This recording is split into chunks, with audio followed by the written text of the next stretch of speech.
Hi, this is Professor Stugard, and in this video we're going to discuss similarity and distances. So our goals for this video, we are going to hopefully understand what it means when we calculate distance and how that can be a more general idea than we probably usually consider. And we're going to talk about the different ways that we can measure distance as long as we adhere to the four axioms of distance. Now, distance is a really important concept when it comes to machine learning because a lot of times we want to know how similar two objects may be. Well, to consider how similar they are, well, if they're close, then they're similar, and if they're far apart, then we would say they are dissimilar. And so we need to be able to define close to be able to classify or cluster objects depending upon the goal of our task at hand. And to be able to determine if they're close, we need some sort of measure for distance. So, how do I define that close and similar with distance? So let's start off with the most simple example. Let's say we're given 2 points, point 1 and point 2, and we're going to consider these 2 points just in 2 dimensions for now. So we have 2 points represented by 2 numerical values, in this case x and y. Now, our traditional Euclidean distance is measured by drawing a line between the 2 points and then finding the length of that line using the Pythagorean theorem. So I draw my line, my distance d between point 1 and point 2. If I want to find this, well, we make that right triangle.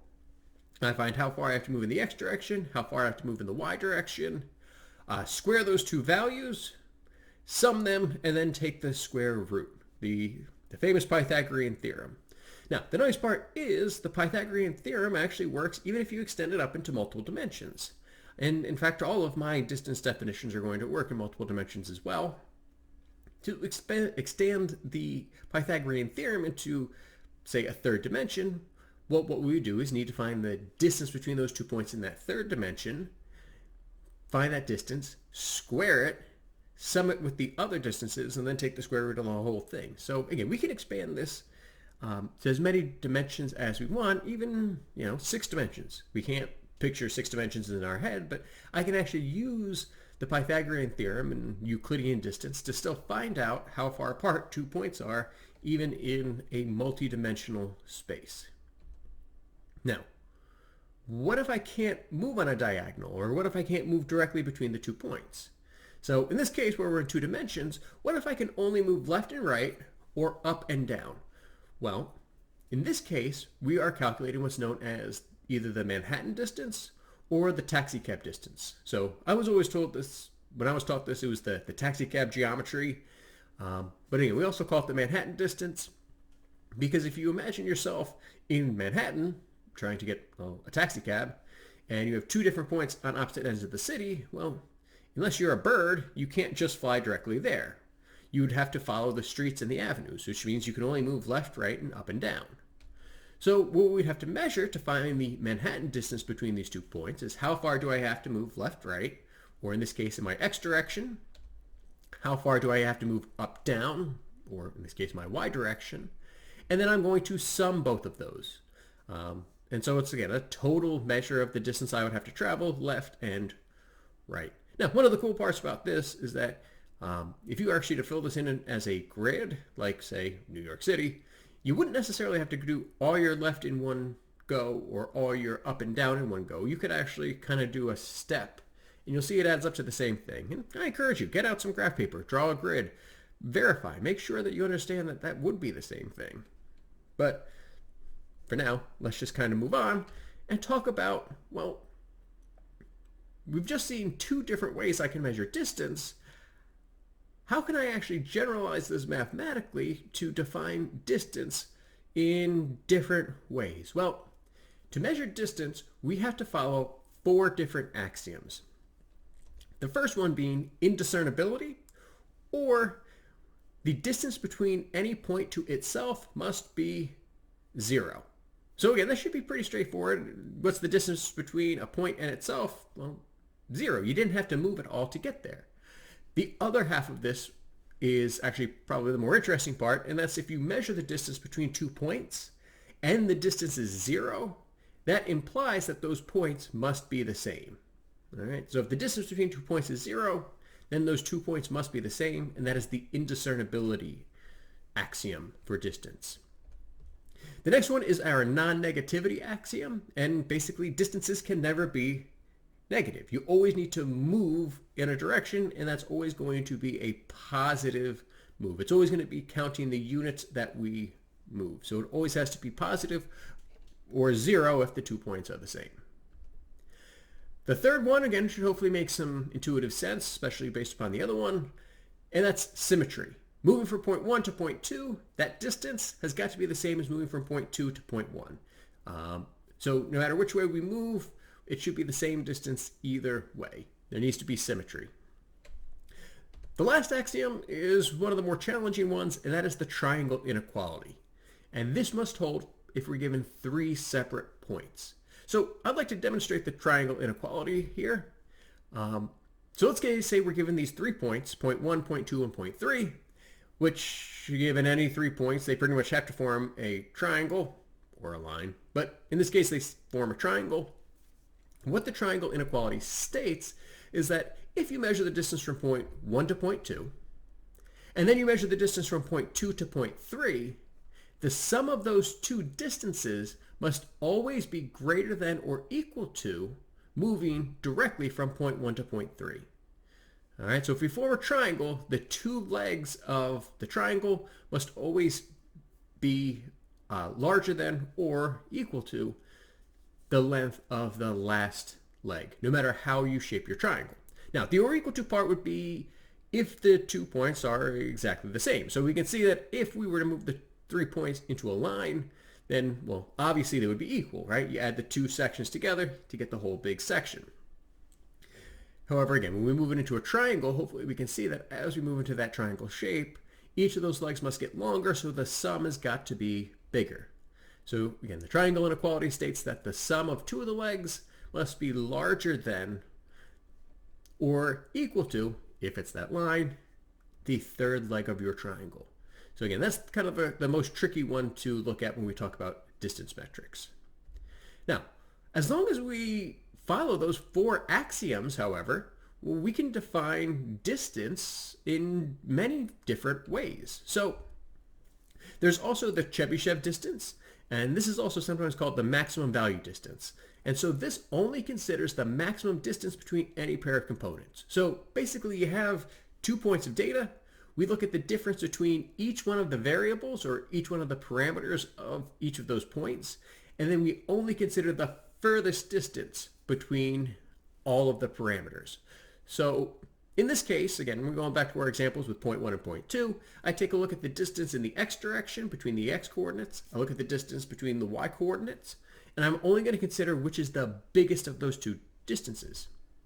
Now in this case, visually, it looks like the distance between the x coordinates is the biggest distance, which means that the Chebyshev distance is just that difference in the x coordinates, right? It's only going to be the difference in the coordinates that have the biggest disparity.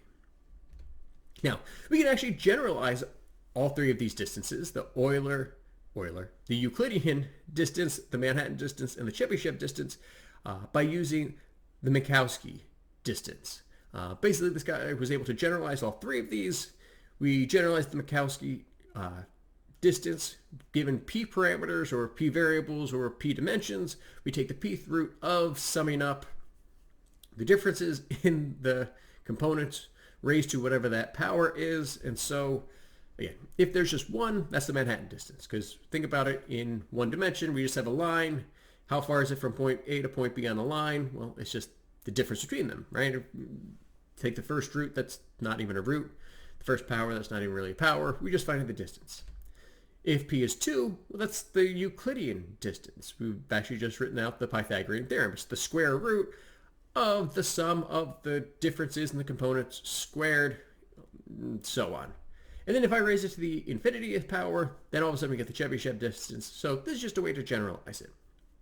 Now, the cool part is that we can actually define distance in many other ways as well, because it's not always just between 2 points that have numerical coordinates.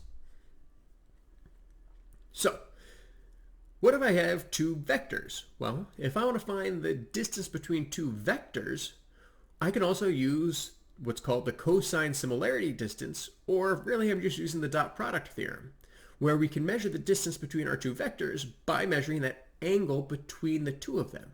And we can use the dot product theorem to do that. So the angle between those two vectors is always going to be between, well, 0 and pi, right, as we rotate around. And it's nice because we also know that the cosine function always has to be bounded between -1 and 1, right? It can never be smaller than -1, can never be bigger than +1. So the cosine similarity actually gives us a nice bound between -1 and 1 for figuring out cosine of that angle, or I guess we could find the angle itself. But again, the dot product lets us calculate the distance that way. We also have the Hamming distance, which is really useful for categorical or qualitative data, where what we look at is where do two different pieces of data vary? All right, where are they different? And then we count each place that they're different as one, and then sum up those distances, or sum up those differences. So for example, if I wanted to find the Hamming distance between these two words, biker and boxer, what I'm going to look for is where are these two words different? And hopefully we can see that they're different at the second character and the third character, which means that it's different twice. It's different in two different places. So the Hamming distance between these two words is 2. And that, again, the cosine similarity, the Hamming distance, these both follow all 4 of my axioms for distance. And there are actually many other ways that we can define distances. There's ways to define distances between sets. We can find the Jacquard index, which is the ratio of the intersection to the union, right? What do they share divided by how many total elements they are, so we can compare sets. Or really anything else as long as we follow those axioms. I mean, look at the Hamming distance is named after Hamming. He's the one that developed this metric, developed this way to describe distance, and it became very, very useful. These are all created by people, so feel free to create your own definitions of distance. As long as you follow those 4 axioms, you're good. And maybe you will come up with another definition of distance that makes life a lot easier, that makes your algorithms run better, that lets tuning be more effective. And so where we use distance, or where we're going to use distance, is with the 2 algorithms, the clustering algorithm called the k-means algorithm, and we're going to use distance to classify objects using the k-nearest neighbor algorithm as well. And so again, understanding what distance means is going to be critical to being able to tune these 2 algorithms. And you can actually choose which distance metric you'd like to use to try to tune your different algorithms, and maybe one works better than the other. So, to wrap it up though, can you answer the following questions? What were those 4 axioms of distance?